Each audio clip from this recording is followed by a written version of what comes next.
잘 오셨습니다. 네, 오랜만에 오신 분도 계시고 몇 달 만에 다시 오신 분도 계시고 어쨌든 벚꽃 구경 안 가시고 이렇게 예배에 오신 여러분들 진심으로 축복하고 주께서 기억하여 주실 줄로 믿습니다. 저도 어젯밤에 집사람하고 이충동에 벚꽃을 보러 갔더니 벚꽃이 만개가 되어서 또 바람이 한번 날리는데 그냥 벚꽃이 그냥 후 떨어지는데 주님께서 정말 우리를 반겨주시고 그래서 참 우울했었는데 마음이 활짝 피고 봄꽃 때문에 화사하게 다시 교회로 돌아오게 되었습니다. 어쨌든 여러분 봄입니다. 정말 여러분 안에 여러분 삶에 기쁨이 충만하길 바랍니다. 감사가 충만하길 바랍니다. 한번 사는 인생인데 기쁘게 감사하게 행복하게 사시기를 바랍니다. 아멘. 우리를 구원하기 위해서 이 땅에 오신 예수 그리스도, 그분이 여러분 인생에 들어올 때, 여러분이 그분을 믿을 때, 그분을 붙잡을 때, 그분을 섬길 때 여러분의 인생에 기쁨이, 행복이, 하나님의 축복의 기적이 일어나게 될 줄로 믿습니다. 아멘. 아멘. 우리가 읽은 이 스가랴서는 주전 5세기경에 기록된 성경 말씀입니다. 아마 여러분에게 익숙하지가 않을 것 같습니다. 이 스가랴 선지자는 이스라엘 백성들이 지금 바벨론 포로 70년 생활을 마치고 고국으로 돌아오게 되었습니다. 그때 스가랴 선지자가 이스라엘 백성들에게 예언의 말씀을 선포한 내용입니다. 이스라엘 백성들은 하나님을 섬겼어야 하는데 하나님을 버리죠. 하나님을 떠나죠. 우상을 섬기게 되죠. 그래서 그들이 하나님을 버리자 하나님께서 그들을 심판하고 징계하셔서 바벨론 포로의 생활을 하게 하십니다. 북이스라엘은 아시리아에게 침공을 당하고 남유다는 바벨론에 침공을 당하여 멸망하게 되었습니다. 하지만 하나님께서 그들을 사랑하시죠. 버리지 않죠. 그래서 그들을 다시 70년 만에 고국으로 돌아오게 하시고 고국에 돌아와 이들에게 예루살렘 성과 하나님의 성전을 재건하게 하셨습니다. 그래서 이들에게 있어서는 참 환란기고 참 격동기였을 것 같습니다. 그들이 예루살렘 성에 돌아와 보니까 폐허입니다. 아무것도 없는 것입니다. 사람도 살 수가 없고 짐승도 살 수 없는 그런 환경이었습니다. 그럼에도 불구하고 그들이 성전을 건축하고 재건하는 그 일에 그들이 헌신을 합니다. 그런 그들에게 있어서 정말 인생이 고단하고 그들이 지치게 되었습니다. 경제적인 어려움이 정말 말할 수가 없고 그리고 육체적인 피곤함, 고통과 괴로움, 그들 가운데 그렇게 한없이 밀려왔고 그래서 그들은 어려움 가운데 한계에 직면하게 되었습니다. 또 한 가지는 이 이스라엘 백성들이 의문점이 있는 거예요. 아니, 우리는 이렇게 하나님을 잘 못 섬겨서 얻어맞고 바벨론의 포로 살다가 돌아와서 지금 성전을 재건하면서도 우리는 너무나 힘들고 어려운 시간을 보내고 있는데 주변의 주변 국가들을 보니까 너무 잘 사는 거예요. 시돈과 두루 엄청나게 잘 사는 거예요. 그래서 하나님은 스가랴 선지자를 이스라엘 백성들에게 보내서 이스라엘 백성들을 회복할 것을 예언하면서 뿐만 아니라 주변의 변방의 국가들을 하나님이 반드시 징계하고 심판하신다. 그래서 그 주변 국가 이스라엘의 북쪽은 시리아, 이스라엘의 남쪽은 블레셋, 그래서 하드락, 다마스쿠스, 두로와, 시돈, 아스클론, 에골론, 가사, 여러분들이 이런 거 알 필요도 없죠. 관심도 없죠. 안 들을 줄 알았어요. 아무 상관없어요, 여러분들한테. 하나님께서 이렇게 주변 국가들을 심판하고 멸망하게 할 것이다. 그래서 그리스 알렉산더 대왕이 일어나죠. 그래서 그가 젊은 나이에 온 땅들을 제패하고 점령해 나가죠. 그래서 시리아, 그래서 블레셋, 이집트까지. 그런데 하나님께서 또 말씀하시기를 9장에 보니까 그리스까지, 알렉산더 대왕 그리스까지, 그죠? 그가 33세에 죽지 않습니까? 멸망할 것이다. 하나님께서 이스라엘 백성들에게 주변 국가가 무너지게 될 것이다 라고 말씀하셨고, 스가랴 예언을 통하여서 그대로 역사 가운데 이루어지게 되었습니다. 이스라엘 백성들에게 있어서는 주변 국가도 문제지만은 당장 자신들이 지금 먹고 살기가 막막한 거예요. 그들은 피곤하고 지쳐 있었고 삶이 고단한 것입니다. 그런데 더 문제는 어떤 것이 문제냐면은 이들을 이끌어줄 리더가 없는 거예요. 지도자가 없는 거예요. 그래서 그들에게 있어서 이스라엘 선지자가 어느 날 선포하는 거예요. 예언의 메시지를 전하는 거예요. 얘들아, 너희들에게 왕이 올 것이다. 왕이 임한다. 할렐루야. 선지자도 아니고 감독도 아니고 선생님도 아니고 지도자도 아니고 왕이 온다. 너희들에게 왕이 임할 것이다. 9절에 보니까 도성 시온아 크게 기뻐하여라. 도성 예루살렘아 환성을 울려라. 내 왕이 내게로 오신다. 왕이 온다고? 이런 상황에 어떤 왕일까? 갑자기? 지금 우리는 힘들고 어렵고 고단한데, 먹고 살기도 정말 고통스러운데, 성전을 재건한다고, 성전을 건축한다고 정말 모든 것을 다 탈진했는데, 그 왕이 온다면 당장이라도 우리의 이런 문제들을 해결해 줄 수 있을까? 그들의 현실, 그들의 삶의 고통, 괴로움, 이런 것들을 어느 분인지 모르겠지만 그 왕이 온다면 과연 해결이 될까? 왕이 온다고 그들은 궁금해 했습니다. 또 스가랴 선지자는 어디서 이런 왕이 온다는 이야기를 들었을까요? 스가랴가 말하는 왕은 누구일까?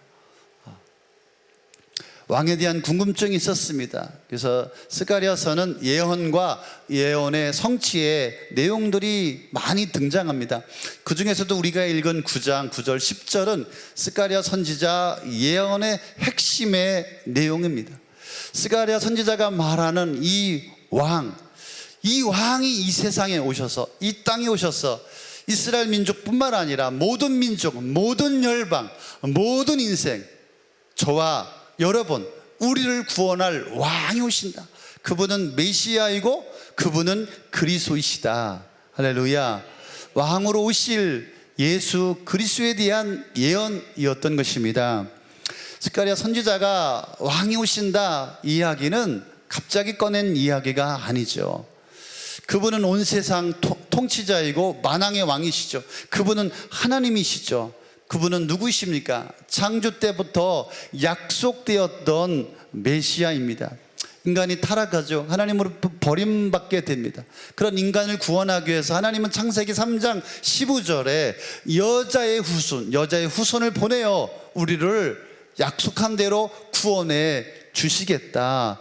우리를 회복시켜 주시고 구원해 주시겠다라고 하셨죠. 이사야서 53장에도 보니까 이사야 선지자가 예수님 오시기 700년 전에 왕이 오신다, 그분은 메시아다, 그분은 약속된 분이시다라고 하면서 예언을 하였습니다. 이사야서 53장 4절 6절 중요하니까 한번 같이 읽어볼까요? 시작. 그는 실로 받아야 할 고통을 대신 받고 우리가 겪어야 할 슬픔을 대신 겪었다. 그러나 우리는 그가 징벌을 받아서 하나님에게 맞으며 고난을 받는다고 생각하였다. 그러나 그가 찔린 것은 우리의 허물 때문이고 그가 상처를 받은 것은 우리 악함 때문이다. 그가 징계를 받음으로써 우리가 평화를 누리고 그가 매를 맞음으로써 우리의 병이 나았다. 우리는 모두 양처럼 길을 잃고 각기 제 길로 흩어졌으나 주님께서 우리의 모두의 죄악을 그에게 지우셨다. 누구의 이야기입니까? 왕의 이야기, 메시아의 이야기, 예수님에 대한 이야기입니다. 이스라엘 왕은 이미 오시기로 예언되었던, 약속되었던 왕입니다. 나를 구원하러 이 땅에 오신 이미 약속된 구원자, 우리의 왕이 되십니다. 그래서 성경은 스스로를 증명합니다. 자증한다고 합니다. 그래서 요한복음 5장 39절에서도 예수님께서 그렇게 말씀하십니다. 성경을 연구하는 것은 영원한 생명이 그 안에 있다고 생각하기 때문이다. 성경은 나에 대해서 증언하고 있다. 그래서 스가랴 선지자가 내 왕이 오신다, 내 왕이 내게로 임한다. 이 왕은 바로 예수 그리스도입니다. 그런데 오늘 여기에 중요한 핵심, 내 왕이 내게로 오신다. 누구의 왕이에요? 당신의 왕, 여러분의 왕이, 나의 왕이, 나의 왕이 내게로 오신다. 할렐루야. 예루살렘아 기뻐하라, 시온의 딸들아 기뻐하라. 이것은 믿는 하나님의 백성들아 기뻐하라. 내 왕이 내게로 임한다. 내게로 오셨다. 할렐루야. 주님은 만왕의 왕이십니다. 예수님은 나의 왕이십니다. 주님이 왕이 안 되니까 우리 인생이 어려운 거예요, 힘든 거예요, 슬픈 거예요, 고통스러운 거예요, 괴로운 거예요. 내가 내 인생의 왕이 되어서 우리는 참 말할 수 없는 고통을 겪게 됩니다. 우리의 왕 예수님이 오셨습니다. 왕이 내게로 오셨습니다. 우리가 나의 왕을 인정하고 받아들이고 믿고 붙잡을 때 그 왕이 나의 진정한 왕이 되어서 나의 삶을 이끄시고 인도하여 주시고 축복하여 주실 줄로 믿습니다. 주님은 왕이신데 왕의 모습을 버리셨습니다. 그래서 사람들이 헷갈립니다. 왕이 오셨다고 왕을 알아보지 못하는 거예요. 그분 왕으로서 모든 권세와 모든 능력과 모든 영광을 가지신 분이나 우리를 위하여 스스로 낮아지심으로 왕의 모습을 감추셨습니다. 우리 주님은 겸손하신 왕입니다. 하나님과 동등됨을 취할 것으로 여기지 아니하시고 종의 모습으로 우리 곁에 오셨습니다. 주님은 이 세상의 아주 작은 자에게도 허리를 낮추셨던 겸손한 왕이십니다. 주님은 왕이신데 백마를 타고 오지 아니하시고 낙의 새끼를 타고 이 땅에 오셨습니다. 왕이 누구신지를 우리에게 보여주시기를 원하시는 것이죠. 여러분, 요즘에 유행했던 넷플릭스에서 나는 신이다 보셨습니까? 거기에 보면은 사이비 교주, 그죠? 이재록도 백마를 타고 병거를 타고 입성합니다. 네, 황당하지 않습니까? 정명석도요, 말을 타고 입성합니다. 가짜가 진짜를 흉내를 내보려고 하는 것이죠. 진짜는 흉내 내지 않습니다. 사람들이 생각하는 이 왕, 사람들이 생각하는 이 메시아의 모습을 주님이 버리신 것입니다. 그래서 종려주일 예수님께서 예루살렘에 나귀를 타시고 입성하십니다. 주님이 나귀를 타신 것은 그분이 오신 이유를 우리에게 깨닫게 하려 하는 것이고요. 주님이 우리 가운데 왕으로 임하신 것은 권세나 억압으로 임하신 분이 아니라 먼저 왕이 되셔서 자신을 낮추시고, 그래서 우리에게 진정한 왕의 모습을 깨닫게 해 주시려고 하는 것입니다. 그분은 정말 초라하고 겸손하고 볼품없는 모습으로 우리 가운데 오셨습니다. 그러면서 말씀하십니다. 그는 공의로우시며 구원을 베푸시며 겸손하여서 나귀 새끼를 타시나니, 나귀의 작은 것 곧 나귀 새끼니라. 왕이 우리에게 임하시면 어떤 일이 일어납니까? 왕 대신 주님이 우리 가운데 좌정하시면 어떤 일이 일어납니까? 보니까 공의로우시며 공의가 이루어집니다.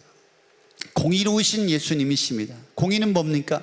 기준입니다. 옳고 그름의 기준입니다.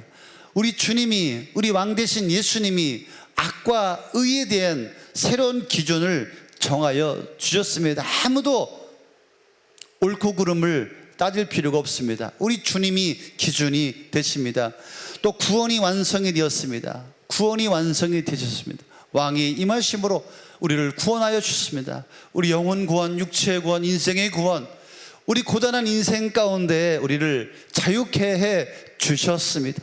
그래서 예수님은 죄와 사망의 범에서 우리를 속량하여 주셨다. 좀 어려운 말 같습니다. 속량.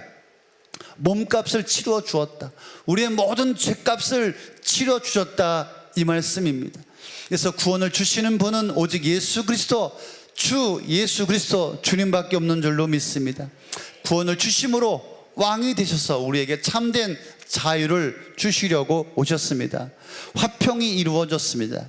화평이 이루어졌습니다. 화평은 유대인과 모든 민족, 그래서 왕이 오심으로 이 왕을 통하여 화목의 복을 누리게 하여 주셨습니다. 하나님과 인간, 사람과 사람, 민족과 민족, 없는 자와 있는 자, 가진 자와 가지지 못한 자, 배운 자, 배우지 못한 자, 차별 없이 막힌 담을 허무는 이 화평을 이루어 주셨습니다. 이 모든 방법들을 힘이 아닌 사랑의 방법으로 이루어 주셨습니다.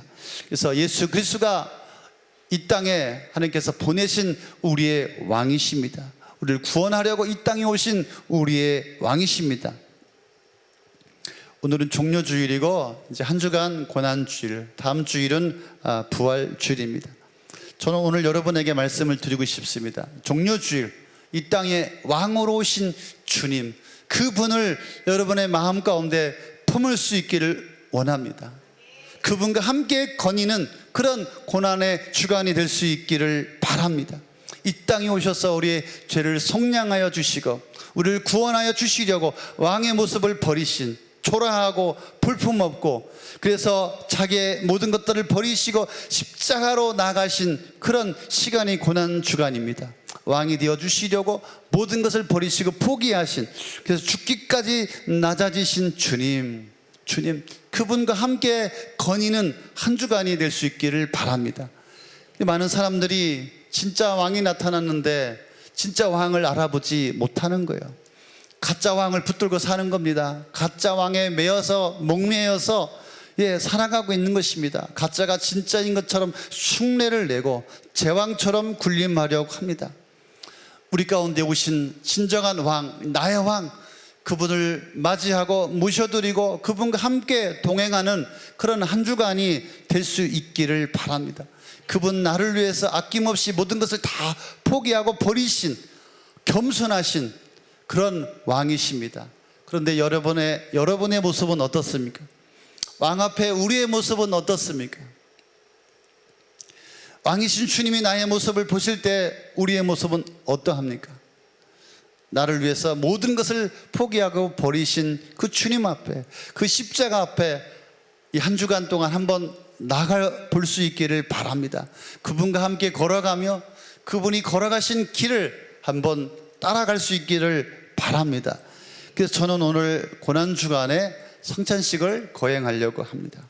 성찬식을 통하여서 나의 왕 되신 주님을 모시고 그분의 임재를 경험하는, 그분의 임재를 체험하는 시간이 되었으면 좋겠습니다. 주님이 나를 위해서 몸과 살을 찌르시고 나를 위해서 피 흘려 주셨습니다. 그래서 이 성찬의 의미는 그분과 연합한다, 하나가 된다라고 하는 뜻이 있는 것입니다. 우리를 살리시려고, 우리에게 영원한 생명을 주시려고 자신의 몸을 찌르시고 자신의 피를 흘려 주심으로 우리에게 구원을 주시고 우리의 왕이 되어 주셨습니다. 그분과 함께하는, 연합하는 그런 성찬식을 거행하고자 합니다. 고린도전서 11장 24절에 보니까 주 예수께서 잡히시던 밤에 빵을 들어서 감사를 드리신 다음에 떼시고 말씀하셨습니다. 이것은 너희를 위하는 내 몸이다. 이것을 행하여 나를 기억하여라. 식후에 잔도 이와 같이 하시고 말씀하셨습니다. 이 잔은 내 피로 세운 새 언약이다. 너희가 마실 때마다 이것을 행하여 나를 기억하여라. 그러므로 여러분이 이 빵을 먹고 그 잔을 마실 때마다 주님의 죽으심을 그가 오실 때까지 선포하는 것입니다. 여러분이 이 성찬에 함께 참여함으로 나를 사랑하신 아버지의 사랑을 기억하는 시간입니다. 우리 예수님께서 나를 위해서 아낌없이 죽으시고 피 흘려 우리에게 주신 그 예수님의 은혜를 기억하는 시간인 줄로 믿습니다. 또 한 가지는 한 주간 동안 특별 저녁 기도회를 합니다. 이 5일 동안에 왕과 함께 거니는, 왕과 함께 동행하는 그런 기도의 시간이 될 수 있기를 바랍니다. 그 특별 기도회를 통하여서 왕 되신 주님을 나의 삶에 모시고 나의 삶을 왕 되신 주님 앞에 내어드리는 그런 시간이 될 수 있기를 바랍니다. 그래서 나의 죄를 사하시고 나를 다시 살리신 주님과 동행하는 주님 앞에 나아가는 그런 시간이 될 수 있기를 바랍니다. 저는 기대합니다. 그리고 또 지금 중보기도 팀에서 기도하고 있습니다. 하나님의 임재가 가득한 치유와 역사가 일어나는 그런 기도회가 되게 해달라고 함께 기도하고 있습니다. 여러분, 이 고난주간 왕과 함께 거니는 그 시간을 통하여서 여러분 정말 죄의 묶임에서 자유케 되어지고 재정의 묶임에서 자유케 되어지고 세상의 묶임에서 자유케 되어지고 여러분 관계의 묶임에서 자유케 되어지는 그런 자유가 임하는 그런 놀라운 시간이 될 줄로 믿습니다. 영혼 구원, 마음의 구원, 육체의 구원, 인생의 구원, 삶의 구원이 이루어지는 놀라운 그런 5일간의 기간의 그 시간이 될 줄로 믿습니다. 주님과 함께 걸어보십시오. 주님과 함께 동행해 보십시오. 왕의 임재를 여러분이 누리게 되고 느끼게 될 줄로 믿습니다. 또 한 가지는 여러분 주님과 함께 이 왕의 길을 걸어가십시오. 십자가의 길을 걸어가십시오. 믿음의 길을 걸어가십시오. 많은 사람들이 포기하고 주님을 떠나가려고 합니다. 힘들다, 어렵다, 괴롭다, 믿는 것이 만만치가 않다. 여러분 이 고난 주간에 왕 되신 주님과 함께 주님이 가신 그 길을 걸어가는 것입니다. 믿음으로 걸어가는 것입니다. 그래서 왕의 대로를 한번 걸어보는 시간을 가져보셨으면 좋겠습니다. 주님이 가신 그 길을 걸어가는 거예요. 세상 유혹, 세상 욕심, 세상 욕망 내려놓고 허영과 교만과 세상의 영광, 권세, 또 인생의 자랑, 육신의 정욕, 안목의 정욕 다 떨쳐버리고 내려놓고 주님이 가신 그 십자가의 길을 한번 걸어볼 수 있기를 바랍니다. 묵묵히 조용히 그 길을 한번 걸어가 보는 여러분들 되시기를 바랍니다. 세상은 정말 아우성입니다. 세상은 정말 전쟁입니다. 죄악과 탐욕과 욕심과 음란과 정욕으로 세상 성공을 위해서 몸부림치며 자신의 뜻이 이루어지지 않을 때 목숨을 던져버리는, 생명마저 끊어버리는 그런 무서운 세상으로 지금 변질되어져 가고 있습니다. 이 고난주간에 주님께서 우리를 위하여서 십자가 지고 가신 그 길을 저와 여러분이 다시 한번 조용히 묵묵히 주님의 발자취 따라 왕을 모시고 왕이 가신 그 길을 걸어가 볼 수 있기를 바랍니다. 그래서 왕의 임재를 누려보시길 바랍니다. 왕과 함께 동행해 보시길 바랍니다. 내 왕이 오셨는데 그 왕을 알아보시고 왕과 함께 여러분의 인생에 살아나는 놀라운 그런 기적과 축복이 있기를 예수님의 이름으로 축복합니다. 우리 찬양하겠습니다.